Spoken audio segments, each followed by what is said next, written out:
adventures of the Shadow are on the air, brought to you each week by the Blue Coal Dealers of America. These dramatizations are designed to demonstrate forcibly to old and young alike that crime does not pay. Good afternoon, ladies and gentlemen. This is Gene Paul King, pinch hitting for his sick pal, Ken Roberts, and telling you that the Shadow starts his adventure in just a moment. But first, are you starting off the right way these cold winter mornings? Does your furnace send up quick heat the moment you open the drafts? It will if you burn blue coal. What's more, with blue coal, you'll have a truly comfortable, well-heated home all day long. So next time you order fuel, be sure to ask for blue coal. You can get blue coal and free information on low-cost home heating from your neighborhood blue coal dealer. Give him a call first thing in the morning.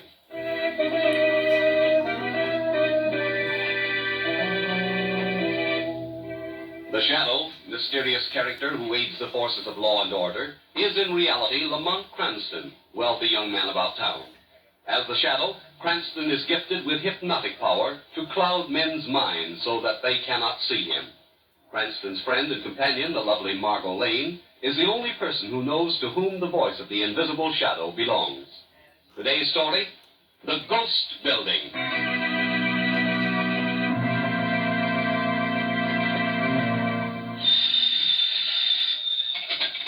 Jerome Need speaking. Yes? Yes, we just completed purchase of the ground this morning. That's right. And in your story, you can say that the building we intend to erect will be the largest and finest in the world. We're calling it the Coast Building. That's right. Not at all. Goodbye. Oh, Miss Carlson, But who are you? What are you doing in here? No, Mr. Need, don't get excited. Who are you? You're the head of the construction company of this proposed new Coast Building, are you not? That's right. Now, look, if you're a reporter, I've already given the story. I'm not a reporter.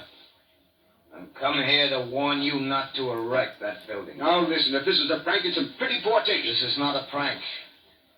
It is simply a forecast of death and torture if the present plans go through. I don't know who you are, nor do I take any stock in your forecast. I'm sorry, but you're wrong on both counts. My forecast must come true. And you do know me. Oh. From where? From the past. It's slight wonder that you don't recognize me after all this time. But one day, Jerome Need, you will remember me all too well. You'll pay me back in full all that you owe me.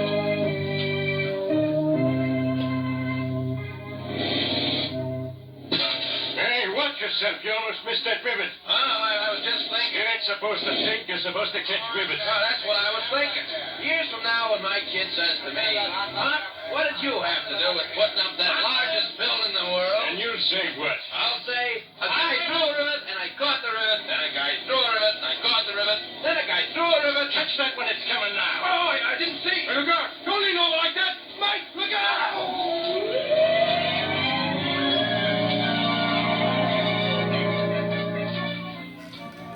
Watch out above, we're swinging the girder in. Hey, boss, look at that lad up there. His back is turned. You don't see the girder. Hold it. Stop that crane, quick! Look out up there. Watch it, boys! Look out! It hit him. It hit him, boss. He's falling.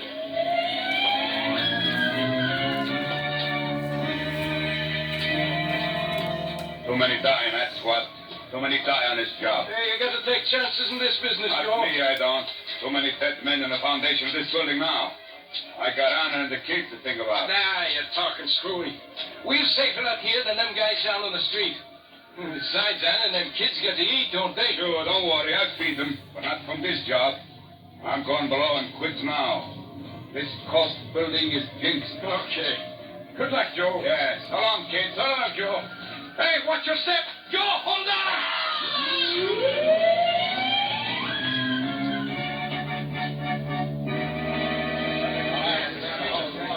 Oh, Lamont, I thought you weren't coming. I'm sorry I'm late, Margot. You know, there's nothing duller than a dedication ceremony. I was beginning to think I'd have to sit through it all alone. But that's a fine thing to say, Margot. I'm about to introduce you to Robert Lewis, the architect who designed this coast building. Oh, dear. Well, do you think you'd like to meet Miss Lane after that remark, Oh, Bob? of course I will. I even agree with his statement. How do you do, Miss Lane? Hello, Mr. Lewis. Say, this is a distinguished gathering. Look who's among those present. Our good police commissioner. Hello there, Weston. Hello, Lamont. Well, Hello, Do you Commissioner. know Bob Lewis? yes, glad to see you, Mr. Lewis. Thank you, Commissioner. Oh, what brings you here, Commissioner? Duty. Just duty. These things bore me stiff. You waste half a day listening to an old stuck shirt like Jerome Meade, take a lot of bows, and watch him lay a cornerstone. Why, Commissioner, is that a nice way to talk about one of our leading citizens? Leading citizen in my eye. Need is as crooked as a corkscrew. If he didn't hold a high political office, the judge would have thrown the book at him years ago. Furthermore, if we Ladies get... and gentlemen, Is your friend Mr. Need now? ladies and gentlemen, it gives me great pleasure to dedicate this glorious edifice. Although there were several unavoidable delays in the building's construction, we have still finished on schedule. And today I am justly proud to present to our fair city the world's largest and most modern structure. I would like at this time to... Get up of your lines, Mr. Meade. What was that? Someone's cut in on the public address system. But there's no one standing beside For you. you, Mr. Meade. I shall continue your speech for you and tell the truth about this great building of yours. Where is that voice coming from? It is useless to attempt to find me, so you just have to listen. Let's hear what he has to say, Margot. That's better. Many months ago, I warned Jerome Meade not to try to erect a coast building. These warnings were not heeded. In reciting the glories of this building, Mr. Meade did not mention one very important thing that went into its construction. Human life. Yes, human life. The foundation of this building is not all steel, brick, and concrete. There is also blood. Blood of the men who died during its construction. That's right, that's right. Be quiet. I have another warning for you, Jerome Meade. And all of you listening shall be my witnesses. The ghosts of those men who died will return to haunt the coast building. In fact, before too long, the coast building will be known as the Ghost Building.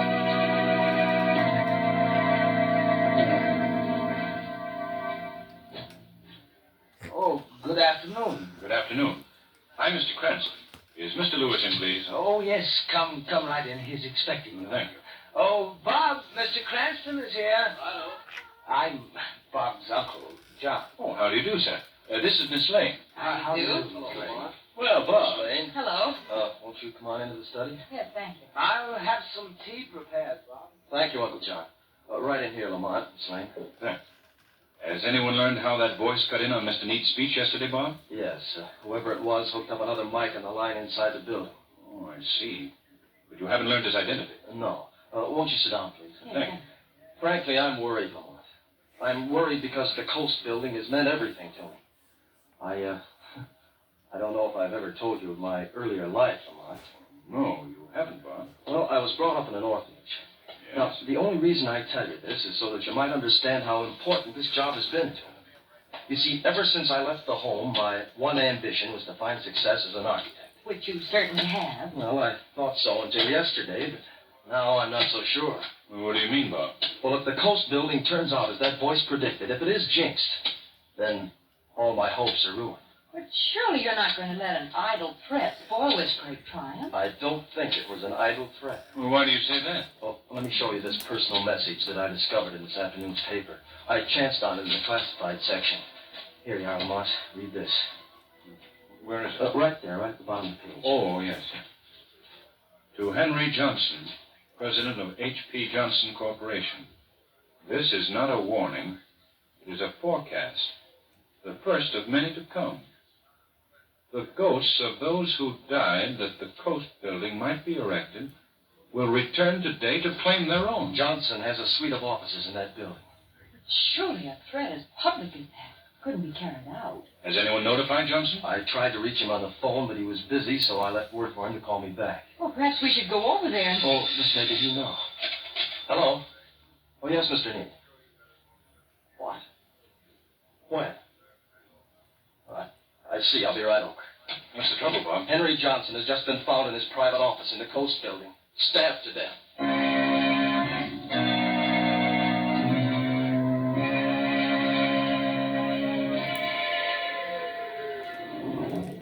Calm down. 70th floor. Well, if I can crowd in here. Step in, sir. Move to the rear of the car, please. We'll make room for you, Bill. Oh, look, Fred. Aren't you going home a little early? Well, to tell you the truth, Fred, I read that personal in the paper today, the one that forecasts death to everyone using the express elevator at exactly 5 o'clock, so I figured I'd beat the rush. Superstitious? No, just careful. Well, it's a good thing that you're not superstitious because your watch is wrong. It's exactly 5 o'clock now. 5 o'clock. Listen, everybody. This car's out of control. Come on.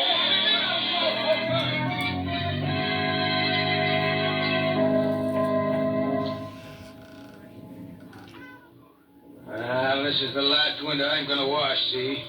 55 stories is too high up. Stop grumbling, will you? Listen, did you see the paper this morning? There was an ad in it, see?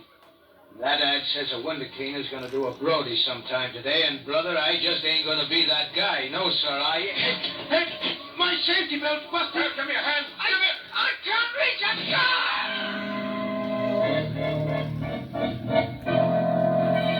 There are deaths in the Coast Building. Tenants moving out. Hey, read all about it. Coast Building becomes Ghost Building. Extra. Read all about it.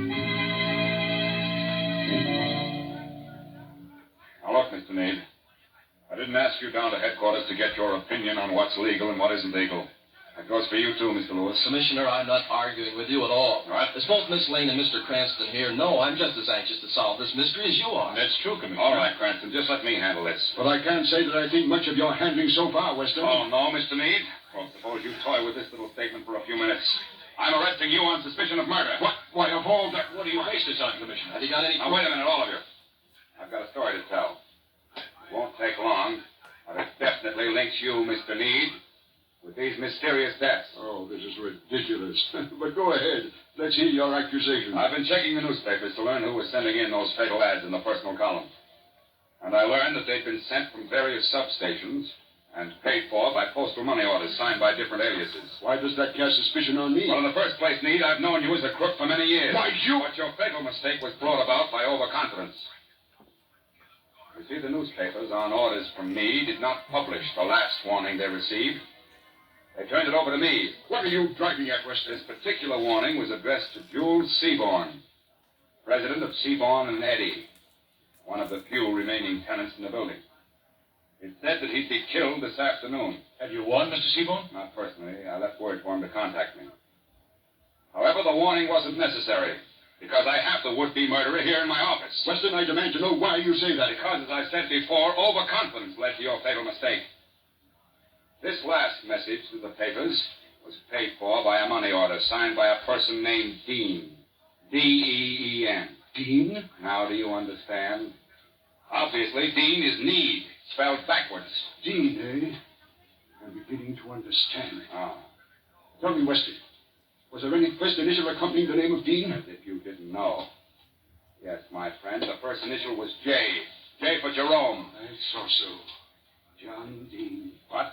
He was the one who warned me not to put up the Coast Building. He said you'll pay me back for what you owe me. Who are you talking about, Need? I can't say just yet. Can't say. You're under arrest for murder, and you can't say. Hello, Commissioner Weston speaking. Hello, Commissioner. This is Jules Seaborn. You called me? Yes, Seaborn, I did. I thought you ought to know that I intercepted a newspaper ad today that forecast your being the next victim in the Coast Building. Oh, I see. Well, I wouldn't worry about that if I were you. No one is going to kill me in the middle of the afternoon in the world's largest office building. Besides, my secretary's right outside the door, and she... Who's that? What do you want here? Seaborn, what place is that? Put down that gun. I said put down... Seaborn! Seaborn! I told you I was innocent, Commissioner. Well, Commissioner, who's your murderer now?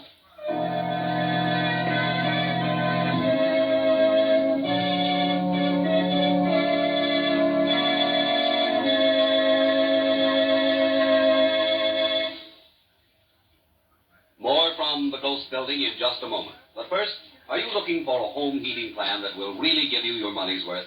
Of course you are. And that's why I recommend Blue Coal. For Blue Coal is America's finest hard coal, and no doubt about it. You see, Blue Coal comes from the very heart of Pennsylvania's richest anthracite region, mined deep down in the earth, where only the best hard coal is found. Consequently, Blue Coal distributes a steady flow of even-burning, long-lasting, healthful heat from cellar to attic. Yes, a Blue Coal fire will keep you warm and comfortable and help safeguard your family against colds caused by chilly or underheated rooms. So fill your bin with Blue Coal. And when ordering, ask your dealer about the Blue Coal automatic heat regulator. It controls the heat in your home by automatically opening and closing furnace dampers. Yes, Blue Coal and a Blue Coal heat regulator working together make the modern combination for real comfort and real economy. This is part of the Blue Coal plan for better heat at less cost. Give your neighborhood dealer a call tomorrow. His name is listed in the Where to Buy It section of your classified telephone directory under the words Blue Coal. And now, we return to the Ghost Building.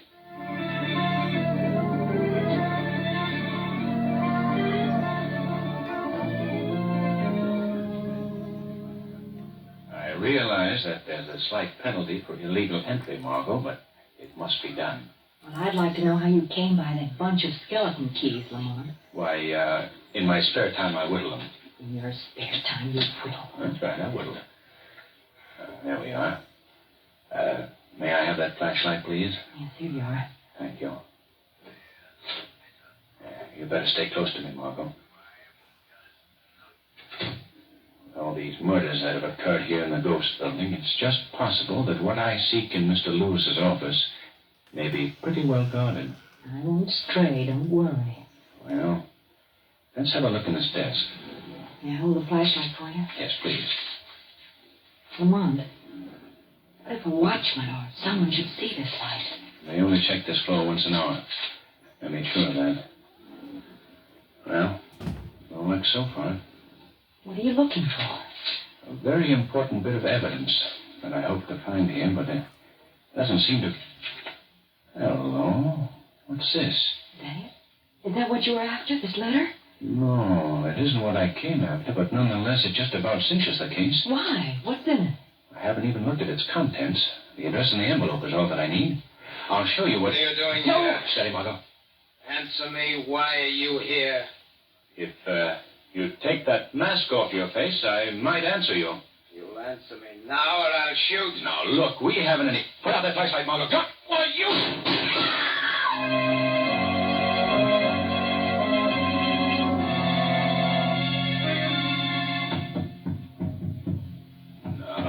No, it's no use, Margot. He's gotten away, and we can't break through this panel. Lamont, where could he have gone? He's somewhere behind this wall. Do you see that trail of blood leading across the floor? I must have wounded him. Lamont, what can we do? I know what you can do, Margot. What? Contact Commissioner Weston at once. Tell him to send a squad of men to the Ghost Building because I'm certain that another murder will soon occur. Well, where are you going? I'm going to pay a call on Robert Lewis's home as the Shadow.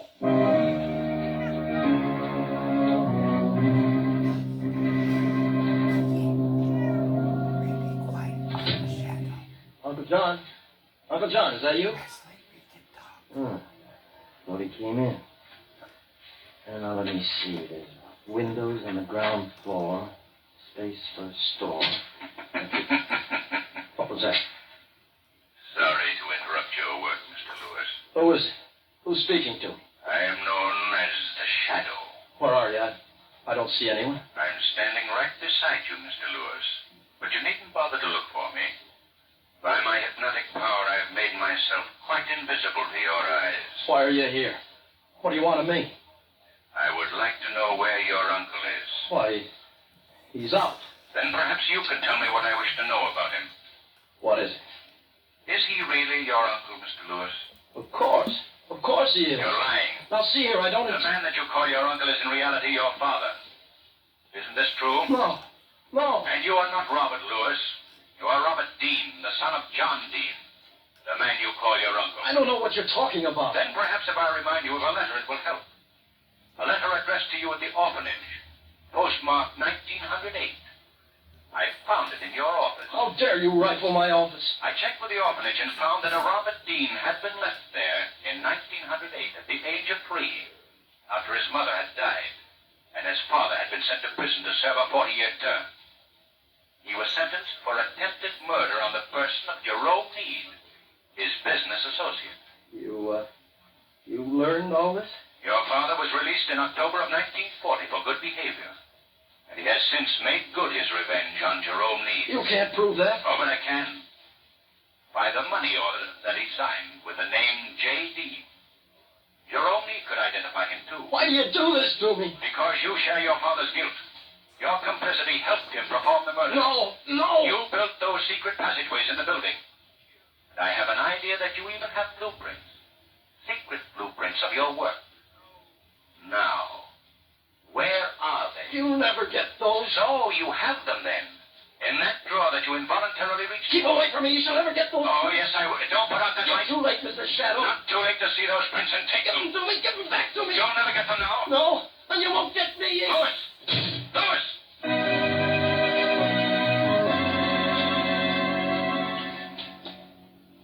I hated letting Lewis get away, but at least I have the blueprints, Margot. Here, take a look at them. What are those circled numbers, Lamont? Well, number 1 was Johnson's office. Number 2, the elevator shaft. Number 3, the window ledge from which the cleaner fell. Number 4, Seaborn's office. But what is number 5?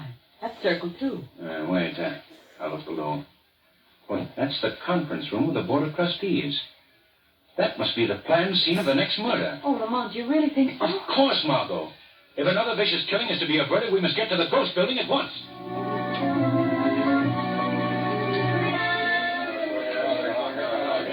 Come along, Margot. Weston's right down here. All right. Lamont, I wonder why the commissioner has stationed so many police on this conference room floor. Do you suppose something's happened? I don't know. I hope we're not too late. Oh, there's Weston. Commissioner! Wait a minute, not so loud, Cranston. There's a meeting going on in there. I know, that's why I'm here. You've got to stop that meeting at once. Oh, is that so? Now, look, Weston. I happen to know that the next murder, all murders in this building, will take place in that room. Oh, you mean that 10 board members all together, somebody's going to sneak in there and stab them all? I'm telling you the truth, Commissioner. And I'm telling you the truth. Meade and his directors are holding a meeting in there. And at their request, they're not going to be disturbed. Now, that's my orders. And, Commissioner, you know how I love to break your orders. Hey, get away from that door. Oh, no. Cranston, I'm running this ship. Weston, put a handkerchief to your face at once. This room is full of a poisonous gas. Holy Moses. We must open the windows quickly. Are those men? Are they alive? Just exactly they might be. How was it done? The door. Don't talk, you fool. What? There we go. We've taken as much of this as we can stand. Come on. I was right there, all right. You all right, Weston? Yes, I'll... Get some men in there. Bring those directors out. Yeah, well, Senate Hill. Come on, you boys. Lamont, what happened? Our room is full of a poisonous gas. It must have been released through the ventilating system. Are they dead? I don't know. I hope not. I haven't time to wait to find out. Well, where are you going? The Shadow is going to follow the secret passageway in the blueprint that will lead him to the murderers.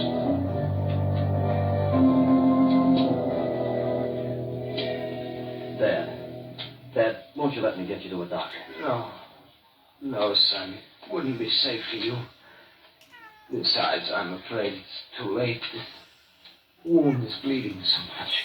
Dad, isn't there anything I can do? Yes. Yes, Robert, there is. What is? My plan. My plan of vengeance. You must carry it through. Knowing that, I can die happy. What was that? The Shadow. I see you remember me, Mr. Lewis. How did you get here? Your blueprints were a great help. And now that I am here, your plan of killing is at an end. Who is this man? I cannot see him. I am invisible to your eyes, Mr. John Dean. But I'm familiar with all you've done. The victims you've claimed in this building. He knows everything? Yes, and everything. Then he must know why I killed. Need sent me to prison. I was an innocent man. An innocent man. My wife died of a broken heart when they took me away. That is why I swore vengeance against Mr. Meade. I've ruined him by destroying his greatest dream. Nonetheless, you and your son must both pay for your crime. No, not Robert. He mustn't suffer too. He was your accomplice, your willing accomplice. I see. Then you forced me to change my plans. Yes. What do you mean? I have a charge of dynamite planted down here for just such an emergency as this. I'm about to die anyway, and if my son is to face the electric chair, I'd rather he went out with me, taking all others with us. I wouldn't advise you doing that, Mr. Dean. You're too late, Mr. Shadow. My son has slipped over to the plunger that will set off the charge. See? Even now, he awaits my words. Yes, how do you like that, Mr. Shadow? Don't touch that dynamite, Louis. Go on, son. Now! The plunger now! Yes! Nothing happened. No. I should have told you that I discovered your dynamite and took the precaution of cutting the wire. I guess there's nothing left to do now, gentlemen, except to wait for the arrival of the police.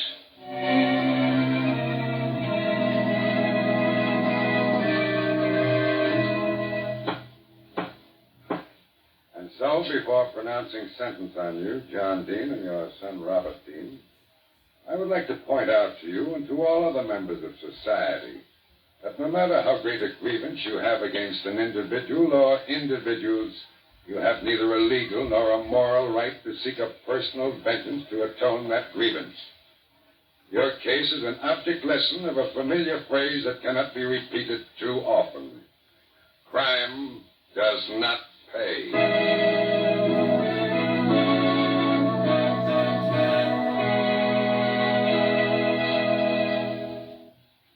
And now, before we hear from the Shadow again, a brief word from John Barclay, America's home heating expert. Mr. Barclay. Thank you, Jean Paul King, and good evening, friends. You know, of all the letters I've received recently, one from a man upstate interested me particularly. He wanted to know why his furnace fire kept dying out. Well, in the first place, a well-kept fire doesn't die out unless something's wrong with the draft. And a poor draft may be due to any number of causes, such as loose bricks in the chimney or blocked flue passages. So I advised him to get in touch with his neighborhood blue coal dealer immediately. Since then, he writes me that a John Barclay trained serviceman discovered the trouble was a leaking connection around the smoke pipe where it entered the chimney. Naturally, this caused him a great deal of unnecessary inconvenience until it was fixed. Well, I just thought I'd mention this as an example of a common complaint. And in case you're not entirely satisfied with the results your furnace is giving you, let a John Barclay trained serviceman give it the once-over. He can probably help you, too. For this extra customer service, just phone your neighborhood blue coal dealer tomorrow morning. Thank you.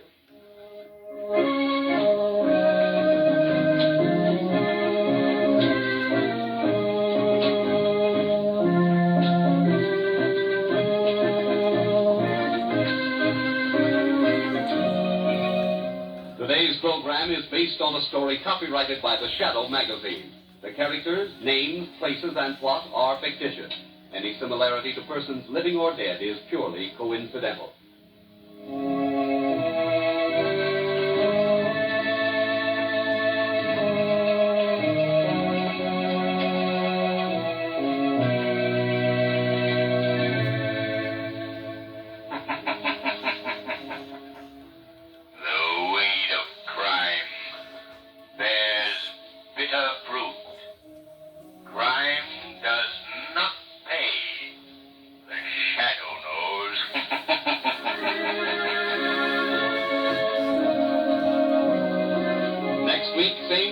Same station, the Blue Coal Dealers of America bring you an adventure of the Shadow that will send thrills racing up and down your spine.